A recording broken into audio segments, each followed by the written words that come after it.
Hello viewer, we've just turned up and the wind has blown our membrane around, and as you can see some of the membrane has gone up the building a bit. That's a bit tricky. I might have to get a ladder. Joe's picking up some of the slates that have been blown off, so on we go. That's going to be a bit of a challenge. As you can see in the garden behind, an awful lot of the membrane's been blown around, but some of it is still in position, fortunately. Okay, on we go. And as you can see, all of this nice solid clay path has now been covered over with plenty of weeds. The gutter has blown off, and the weed membrane that we laid down and put back in place at least 3 times, as a lot of it has been blown away, which is really infuriating. Some of it's still in place, which is astonishing. As you can see here, we have moles, pesky moles. Well, the cherry tree seems to still be in the same condition that it was in last time, so we haven't lost. There's a tiny little branch over here that's been lost. Brad Evans still in a good condition, but going to have to do something about some of this weed membrane, or bâche as they call it. I don't know about this lower level here.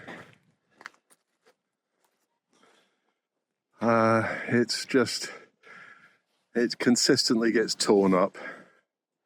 I think we're just going to leave this as bare mud and spray it with weed killer every time we come over. I think that's the only way. Doesn't seem to have lost any. Oh no, there's one bit of metal here which has been peeled back. So we're just going to have to remove all of this metal that's over the lean-to, the sort of the loading bank. So as we go through this door here, you can see this sort of loading bank that we have here. I think we just have to remove all of this metal here.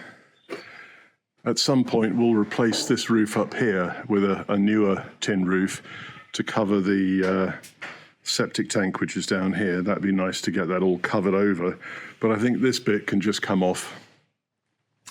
We'll stack up the wood on my pile of wood here to reuse for other projects, and that's my stack of stone to reuse for the sort of dwarf stone wall on the outside of this, which is going to be the bathroom block.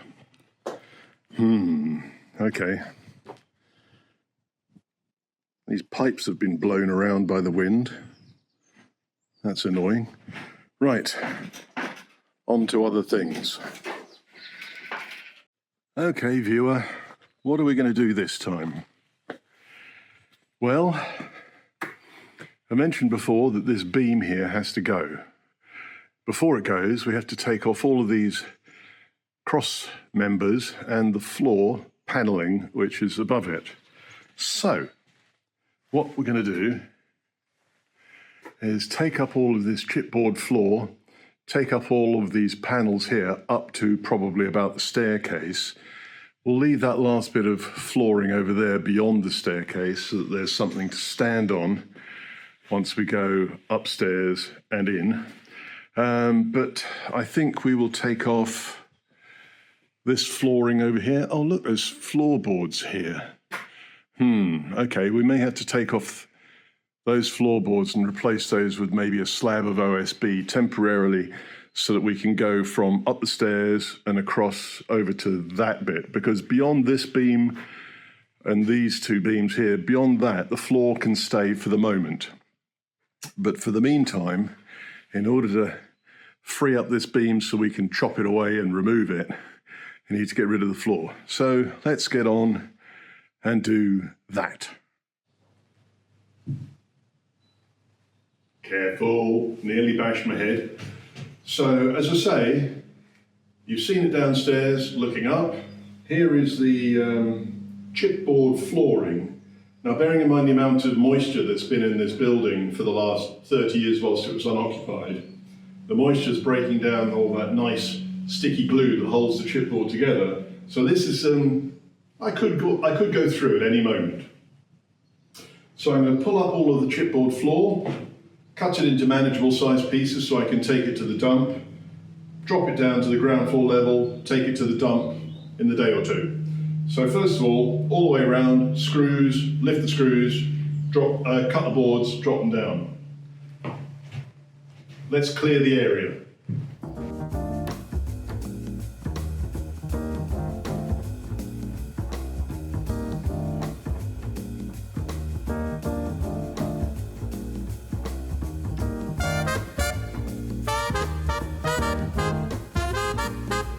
That's not very helpful. Smashed up the hedge. Hey ho.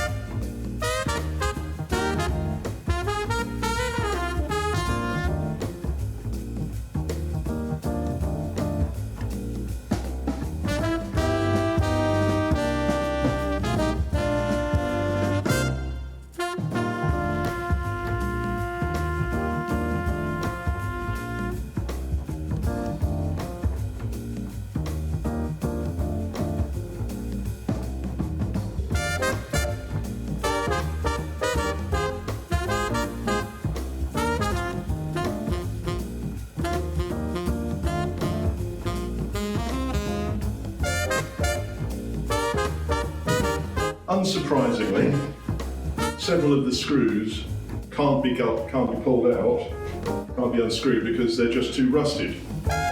So this edge of this board is still firmly in place. So I'm just going to cut along the edge of the beam underneath it to free it up, see if that helps me to remove the panel. Maybe.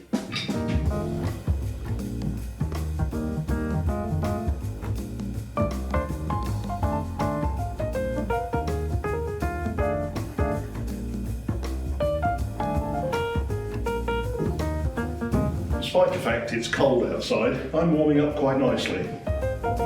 Now, since I have to cut these boards to put them in the car anyway, the various screws which are still holding it in place, I might just as well cut straight the way across and take off what I can, cut either side of the beams and leave the screws with the screwed piece of flat panel in place. That looks like it's going to be the only way to do it.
One panel up, 3 to go. A brief break.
per usual.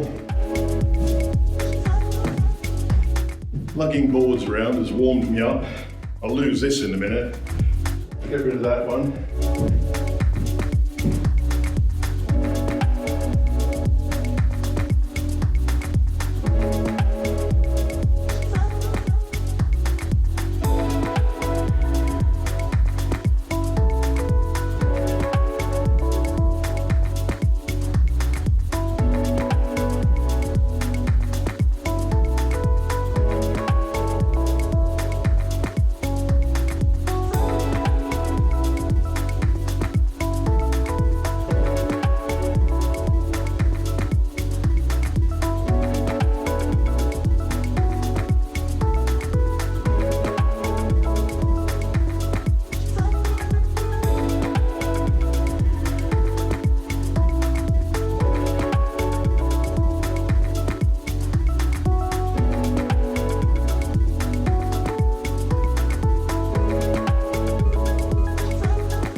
So when I mentioned that this is a bit of a lash up, that panel there is screwed to the cross members. You'd expect that, that's fine, because they provide support. But there was a member across the side there. I would have assumed it would have been screwed into the wall so that it acts as a support and the panel would be screwed to that. But no. Oh.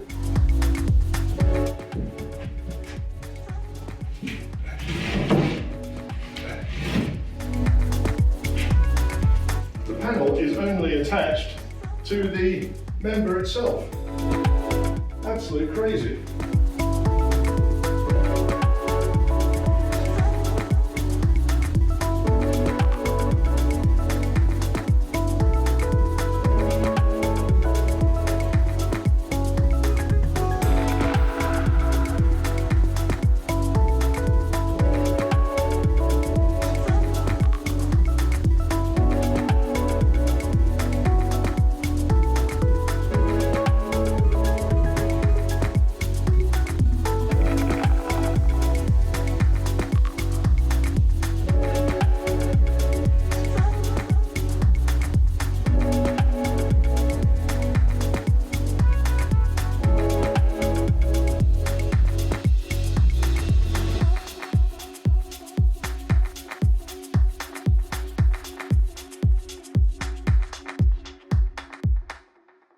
Oh, well, that's good.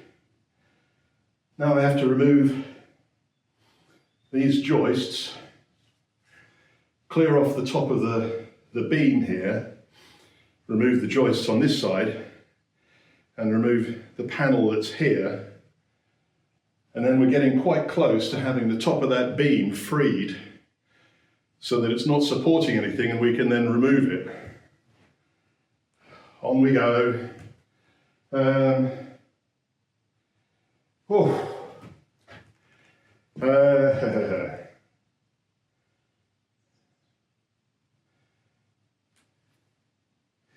I'm going to have a look underneath this panel because you can see there's a joist running here, but I can't see it there, so there's something peculiar going on beyond the edge of the staircase. And though I'm standing on it right now, I don't think I should be. Let's go and have a look underneath. You can have a look too. So this is the cavity, and you can see the top of the beam here. It's got the joists running up to it, and it's got infill of stone and show, lime, whatever. And obviously we have to remove these panels as well because they are on joists underneath here that are resting on the beam there. So this all has to go, as does this. But you can see through this hole, well, you can't really see a joist there, but yet there is a joist there. So what's happening under here? Let's go downstairs and have a look.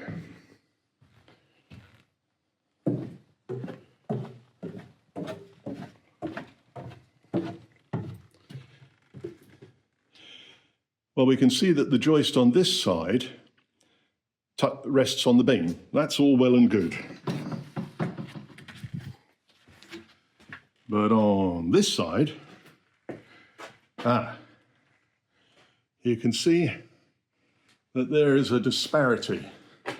So that beam, that joist comes over here, and this joist is to one side of it. In fact, if you look up there, you can see the end of the joist. So that's the issue.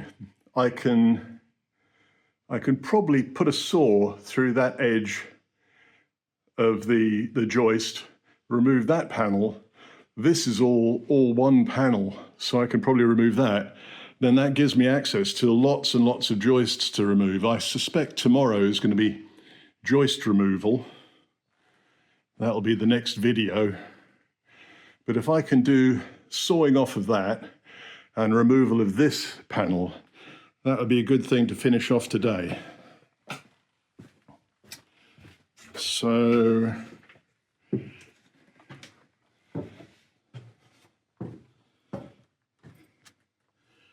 yeah, so this joist goes along there, and the other joist on the other side of the beam is on that side of it, which is probably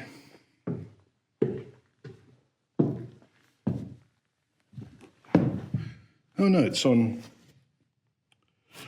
this side of it.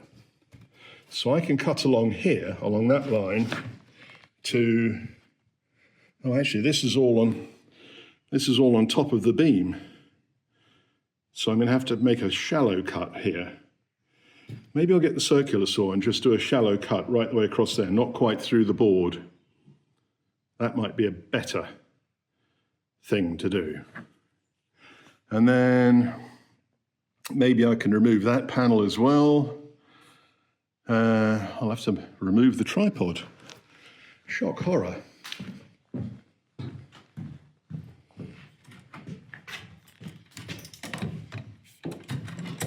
Let's put you back up here.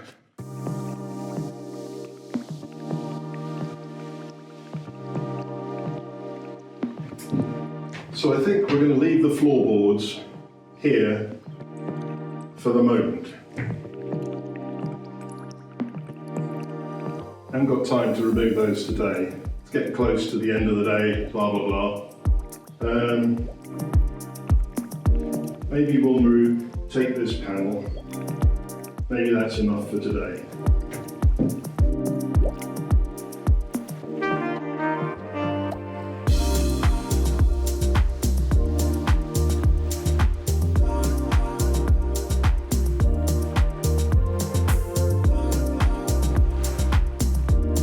So as far as this one is concerned, there is a joist down the center of it, and I can see the screws. So there'll be screws around the edge and screws down the center.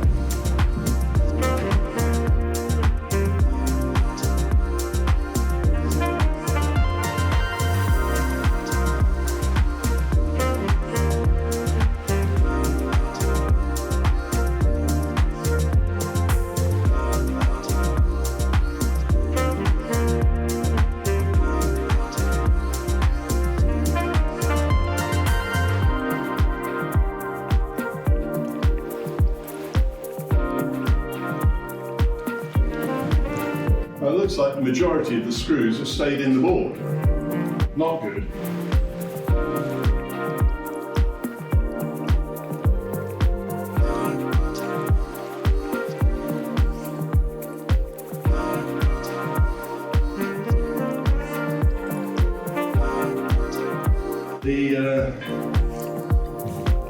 That's brilliant. The joist along the back there is just resting on top of the socket, the fillet over that side, and it's screwed to the board. So if you lift the board, the joist comes with it. Man alive.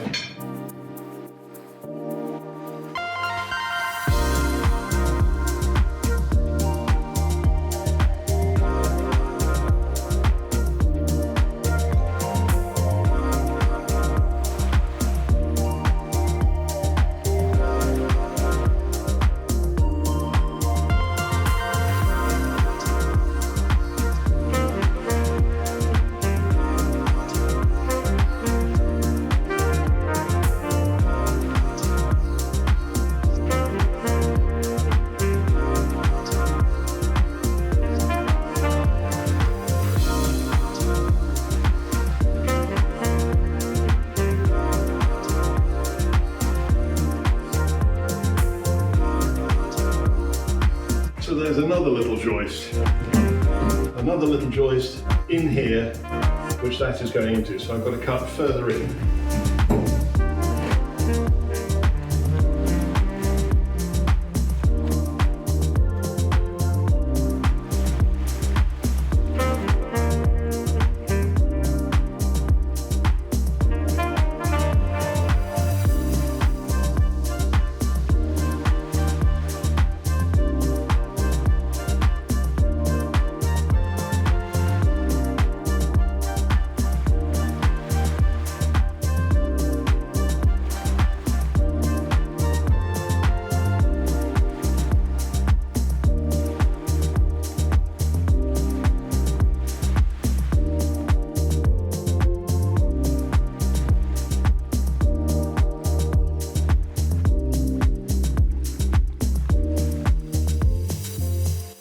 Bit more sweepy uppy, but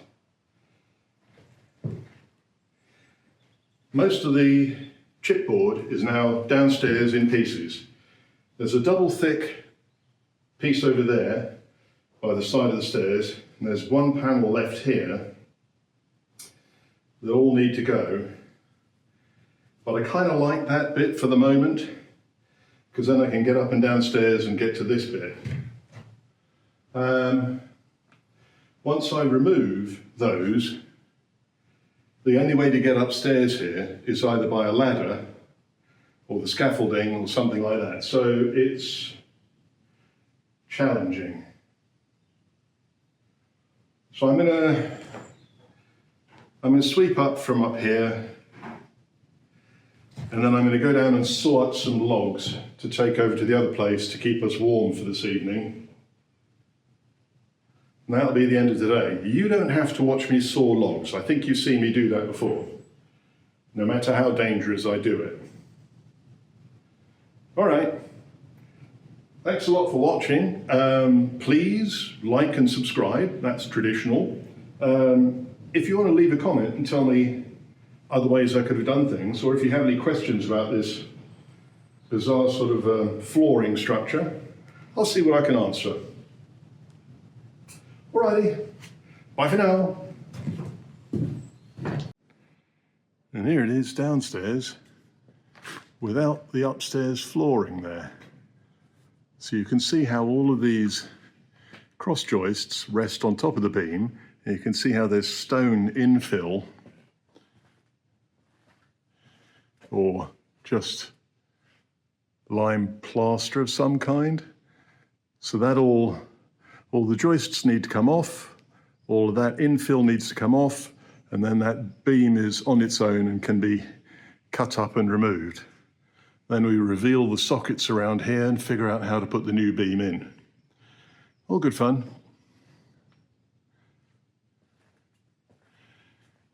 Have to watch out for that gap. When I come up the stairs, don't turn right. Ah!